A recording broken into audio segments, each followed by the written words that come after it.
Todos los seres humanos tenemos historia, pero ¿qué significa la historia? ¿Cuál es el objeto de estudio de la historia? Mencionamos que la historia forja nuestra identidad, se construye con nuestro pasado. En ese sentido, habría que definir en primera instancia qué es la identidad. ¿Cuál es nuestra identidad nacional? ¿Qué nos hace sentirnos como mexicanos? Esas cuestiones serán respondidas a lo largo de este curso de Historia de México 1.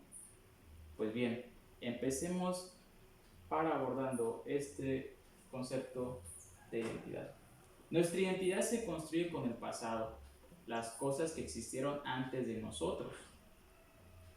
Esas cosas pueden ser costumbres, tradiciones, el idioma y nuestra religión. ¿Por qué tenemos ciertas costumbres y tradiciones? ¿Por qué hablamos de una manera y no de otra? ¿Por qué tenemos un dialecto? ¿Por qué no tenemos un dialecto? ¿Por qué profesamos cierta religión? Todas esas cosas dependen por nuestro pasado, y nuestro pasado empieza desde nuestros padres, de nuestros abuelos, desde nuestros bisabuelos. Desde antes que nosotros existiéramos, ya habían antecedentes que nos originan y que construyen nuestro presente y nuestro futuro. Entonces, ¿cómo podemos definir lo que es la historia? Esta historia puede ser definida de diferentes maneras, pero la principal es una ciencia que estudia los acontecimientos del pasado, lo que estuvo antes de nosotros.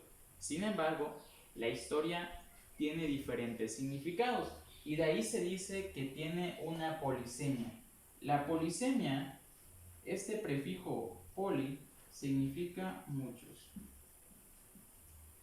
Y estos muchos significados de la historia pueden ser como una ciencia, como un relato y como un acontecimiento. Un relato cuando te dicen, a ver, yo te voy a contar una historia. Como un relato, una narración, un cuento. Historia como un acontecimiento. La historia de mi pueblo. O la historia que tengo del origen, cómo se conocieron mi papá y mi mamá, ¿no? Y la que nos importa aquí, la historia como una ciencia. Esta historia como una ciencia tiene un carácter científico. Este carácter científico busca evidencias. ¿Qué es una evidencia? Algo que se puede ver, algo que se puede comprobar, ¿no? En historia, estas evidencias se llaman fuentes, y estas fuentes se dividen en dos: en primarias y en secundarias.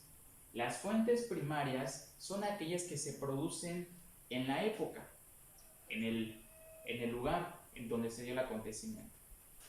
Una evidencia, una fuente que sucedió en la Revolución Mexicana, en la Revolución de Independencia, por ejemplo, pueden dividirse en directas o en indirectas. Una fuente primaria directa puede ser una foto que tomaron cuando se estaba dando la Guerra de Independencia de México, por ejemplo.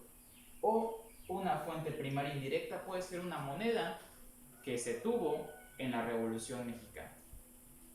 Pero también existen las fuentes secundarias, esas fuentes que interpretan un suceso que sucedió hace mucho tiempo.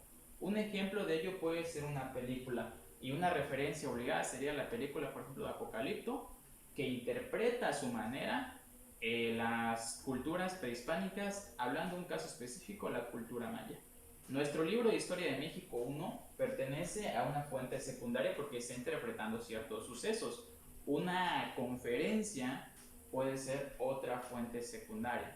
Entonces, de lo que nos debe quedar claro es que la historia es una ciencia que estudia el pasado, y de que todos tenemos historia, y esa historia se construye en nuestra identidad. Muchas gracias por su atención.